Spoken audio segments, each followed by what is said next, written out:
षड्यंत्र बराबर चालू हैं। इस देश को अंदर से कमजोर जो नस है उसको और कमजोर किया जाए। किसी विदेशी शक्ति को यह कभी पसंद नहीं आएगा कि इस देश के लोग शक्तिशाली हों, और शक्तिशाली बड़े शॉपिंग मॉल बनाकर, बड़ी इंडस्ट्री लगाकर और खेती का वो करके या जीडीपी बढ़ाकर वो विकास होता है आर्थिक। लेकिन इस देश को शक्तिशाली किए बिना, अंदर से शक्तिशाली हुए बिना ये सारी समृद्धि ऊपरी ऊपरी होती है। सन 16 से मुर्शिदाबाद को देखिए और 36% के उस विदेशी व्यापार के हिस्से को देखिए, कहां गया? सब चला जाएगा अगर आप आंतरिक रूप से शक्तिशाली नहीं हैं। इसलिए उनकी कभी दिलचस्पी नहीं होगी कि वो आप लोगों को आंतरिक रूप से शक्तिशाली होने दें। इसलिए इस देश के बहुसंख्यक समाज को 3 टुकड़ों में बांट दिया गया, शेड्यूल कास्ट, ओबीसी और अपर कास्ट। जब भी इलेक्शन होता है देश की उन्नति सब पीछे रह जाती है, आदमी की अच्छाई सब पीछे रह जाती है। बस हमारी जाति की पार्टी कौन सी है, हमारी जाति का कैंडिडेट कौन है। यही कारण थे पराजय के तब, और यही पराजय के कारण बनेंगे अब। तो ये देश टूटा फूटा रहे, इस देश के लोगों में अपने देश के अतीत के प्रति स्वाभिमान न जगे और वो डिटैच हो जाएं, अपने रूट से कटे हुए रहें, तब आसान होगा उनको कन्वर्ट कर देना या कमजोर बनाए रखना। इसके लिए बहुत सारे तरीके अपनाए जा रहे हैं। जवाहरलाल नेहरू यूनिवर्सिटी में और दूसरे स्थानों पर बीफ पार्टी क्यों हुई? भारत तेरे टुकड़े होंगे इंशाअल्लाह इंशाअल्लाह नारे क्यों लगे? और दुर्गा के खिलाफ आप नवरात्र मनाते हो, उन्होंने महिषासुर दिवस क्यों मनाया? उसके पीछे बड़े सूक्ष्म बारीक षड्यंत्र हैं और उनसे सावधान करने वाले लोग हैं नहीं, और जो करते हैं वो देशद्रोही माने जाते हैं, वो सांप्रदायिकता फैला रहे हैं और वो सेकुलरिज्म की आड़ में कुछ भी करें। तो आपको मैं कुछ उदाहरण देता हूं।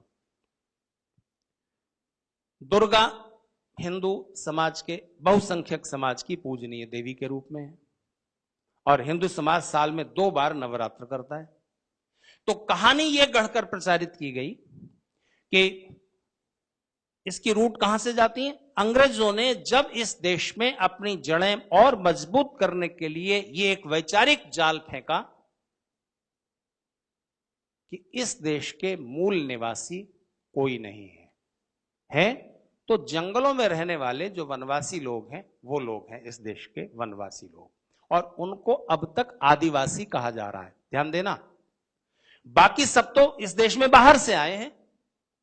तो इस थियरी को उन्होंने प्रचारित किया कि आर्य लोग बाहर से आए, आर्यंस विदेशी हैं और वो बाहर से आए और उन्होंने आकर इस देश में कब्जा किया, और इस देश के जो मूल निवासी हैं वो आदिवासी वनवासी लोग हैं, कोल भील संथाल जातियां। अब ध्यान दीजिए, इतने से बात बन नहीं सकती थी क्योंकि बहुसंख्यक तो दूसरा है, वनवासी जातियों के लोग तो थोड़े से हैं। तब फिर इसको विस्तार दिया कि उत्तर भारत के लोग आर्य हैं और दक्षिण भारत के लोग अनार्य हैं, वो द्रविड़ हैं, उनको द्रविड़ नाम दिया। और इसका आधार वेद में ढूंढा, आर्य शब्द वेद में, दस्यु शब्द वेद में, दस्यु बिगड़ करके द्रविड़ हो गया। तो आर्यों की पहचान लंबी नाक वाले और लंबे चेहरे वाले गोरे रंग के, और जो द्रविड़ हैं वो काले रंग के चपटी नाक वाले मोटे होंठ वाले, वो द्रविड़ हैं। तो उनमें युद्ध हुआ, आर्यों ने द्रविड़ों को पराजित किया और उनको धकेलकर साउथ में कर दिया, और ये नॉर्थ इंडियंस जितने हैं वो सब आर्य हैं।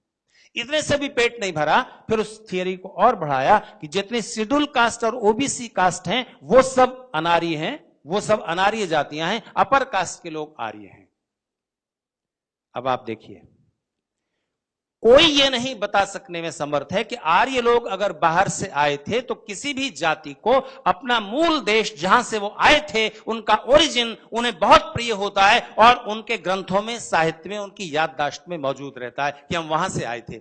आर्यों के किसी भी साहित्य में, भारतवासियों के किसी भी साहित्य में, वेद में, उपनिषद में, दर्शन ग्रंथों में, स्मृतियों में, रामायण में, महाभारत में, कहीं भी आप कोई वो देश तो बताओ हमेशा वो भारत का गुणगान कर रहे हैं, हमेशा वो इसको आर्यावर्त कह रहे हैं, भारतवर्ष कह रहे हैं। कौन सा वो ओरिजिन है? तो आप जिन आधारों पर ये कह रहे हो कि आर्य लोग बाहर से आए, अटलांटा के स्कॉलर डेविड फ्राली अपनी रिसर्च में बताते हैं कि जिन तर्कों के आधार पर, जिन फैक्ट, तथाकथित फैक्ट के आधार पर आप यह प्रूव करना चाहते हो कि आर्य लोग बाहर से आए थे, उन्हीं फैक्ट्स और लॉजिक के आधार पर यह प्रूव होता है कि आर्य लोग भारत से निकलकर सारी दुनिया में फैले, डेविड फ्राली बोलते हैं।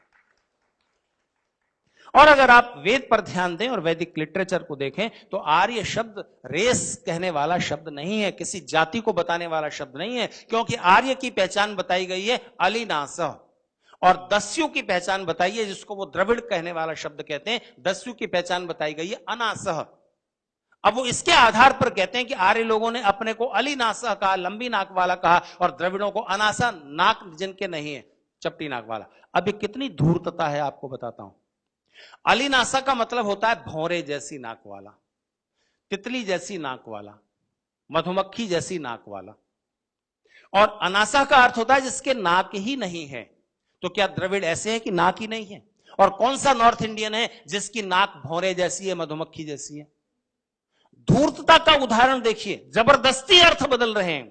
वहां रेस नहीं है, दस्यु और आर्य का मतलब वहां द्रविड़ और आर्य है ही नहीं जो अंग्रेज हमें सिखाना चाहते हैं। वहां मतलब है जिसकी नाक भौरे जैसी है, तितली जैसी है, मधुमक्खी जैसी है, किसी इंसान की तो नहीं होगी। इसका मतलब यह है जो सुगंध और दुर्गंध को पहचानता है, भौरे की तरह, मधुमक्खी की तरह, तितली की तरह, जो सुगंध और दुर्गंध को पहचानता है, मतलब जो उचित और अनुचित को पहचानता है, रीगतौ जिससे यह आर्य शब्द बनता है, जो उचित और अनुचित को समझ करके अपने सब कामों को करता है, वो आर्य है। और जिसके नाक ही नहीं है, जो गलत सही उचित अनुचित का विचार नहीं करता, बस अपने स्वार्थ को देखता है और कुछ भी कर देता है, वो व्यक्ति अनार्य है या दस्यु है। इसका द्रविड़ से कोई मतलब नहीं। लेकिन उन्होंने जाल फेंका और भारतवासी फंस गए, और अभी तक हमारे देश की यूनिवर्सिटीज में, कॉलेजेस में यही थियरी पढ़ाई जा रही है। अफसोस, आश्चर्य होता है हमारे देश के शिक्षाविदों, राजनेताओं की बुद्धि पर। मुझे आप बताइए, ये तथ्य तो अभी विवादास्पद है कि आर्य बाहर से आए, नहीं आए, कहां से आए वगैरह, ठीक। इस बात को प्रूव करने के लिए तो किसी लॉजिक की, इफेक्ट की जरूरत नहीं है कि ब्रिटिश लोगों ने, अंग्रेजों ने कोलंबस के अमेरिका खोज लेने के बाद वहां पर हमला किया और वहां के रेड इंडियंस को, मूल निवासियों को मार मार करके खत्म कर दिया। आज वो सिर्फ 6000 की संख्या में जिंदा हैं, सिर्फ 6000। अमेरिका के इतिहास की किताबों में पढ़ाया जाता है कि हम लोग बाहर से आए थे और हमने यहां के रेड इंडियंस को मार मार के कम कर दिया, 6000 रह गए और वहां रहते हैं। ये पढ़ाते हैं, वो पढ़ाते हैं। वो जो प्रूवन तथ्य है, दुनिया जानती है, उसको वो अपनी किताबों में नहीं पढ़ाते, और जो विवादास्पद तथ्य है उसको हम किताबों में इतिहास बनाकर पढ़ाए जा रहे हैं। तो जेएनयू में ये कथा प्रचारित की गई कि दुर्गा आर्यों की देवी थी। महिषासुर यहां का मूल निवासियों का राजा था, अनार्य था और बड़ा बहादुर था। आर्य लोग उसको लड़ाई करके, युद्ध करके हरा नहीं पाते थे। तब उन्होंने दुर्गा नाम की एक वेश्या को महिषासुर के पास भेजा, जिसने उसे अपने रूप जाल और अदाओं से अपने को उसको रिझाया और उसको अपने जाल में फंसाकर उससे शादी की। 9 दिन तक उसके साथ रही। 9वें दिन उस महिषासुर को छल से, कपट से मार दिया और उसके बाद आर्य लोगों ने उत्सव मनाया। ये नवरात्र है। इस बात को जेएनयू में प्रकाशित एक पत्रिका यादव शक्ति नाम की मैगजीन में इस कहानी को छापा। तो यादव जाति के जो छात्र वहां पढ़ते थे जेएनयू में, उन्होंने इसका विरोध किया। ये क्या बदतमीजी है, यादव के नाम से तुम इस कहानी को क्यों छाप रहे हो यादव शक्ति में? तो उस मैगजीन को नष्ट किया गया। तब फॉरवर्ड क्रिश्चियन नाम की मैगजीन में यह कहानी छापी गई और इसके बाद से वहां महिषासुर दिवस मनाया जाता है हर साल। ये आर्यों का ये है नवरात्र, दुर्गा का वो, हम महिषासुर दिवस मनाएंगे। ये किस लिए है? विघटन पैदा करने के लिए। अच्छा, किसी को गोमांस खाना है, खाओ, खाते ही हैं बहुत लोग, लेकिन उसको पार्टी के रूप में क्यों कर रहे हो? ताकि तुम्हें चिढ़ाना है और कुछ लोगों को इस देश के प्रति द्रोही बनाना है। इस देश की रूट से काट दो, जड़ों से काट दो, संस्कृति से काट दो, परंपराओं से काट दो, और वो अपने आप देशद्रोही हो जाएंगे। कम से कम देश के प्रति उनमें प्यार नहीं होगा। देश के प्रति प्रेम किन में होता है? जिनकी रूट्स, जिनकी जड़ें देश के इतिहास में होती हैं, जो इस देश के इतिहास के लोगों पर, उन गौरव पुरुषों पर अभिमान करते हैं। राम हमारे हैं, महाराष्ट्रियन भी मानता है, यूपी का भी मानता है, बिहारी भी मानता है, तमिल भी मानता है। कृष्ण हमारे हैं, ऋषि हमारे हैं, उपनिषद हमारे हैं, वेद हमारे हैं, ये हमारी सांस्कृतिक धारा है। इस सब से हम अपना जुड़ाव महसूस करते हैं। और जो इससे जुड़ाव नहीं महसूस करता, जिसके पूज्य भावनाएं इस देश से बाहर की जमीन से जुड़ जाती हैं, वो इस देश का नागरिक रहेगा। उसके मन में भक्ति का वो कोशेंट कम हो जाएगा, देशभक्ति का। ये एक स्वाभाविक प्रक्रिया है। उदाहरण देता हूं आपको। चाइना आपका दुश्मन है ना? जापान? क्यों? क्योंकि जापान बौद्ध है और उसकी भावना इस बात से जुड़ती है कि हमारे पूज्य पुरुष बुद्ध भारत में पैदा हुए थे, इसलिए भारत हमारे लिए पूज्य भूमि है।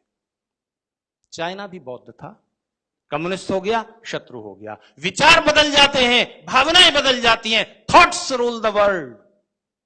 विचार और भावनाएं मनुष्य को शासित करती हैं, रूल करती हैं। इसलिए विचार बदल दो, भावनाएं बदल दो, जड़ों से काट दो, और आपकी नई पीढ़ी देशभक्ति से दूर हो जाएगी।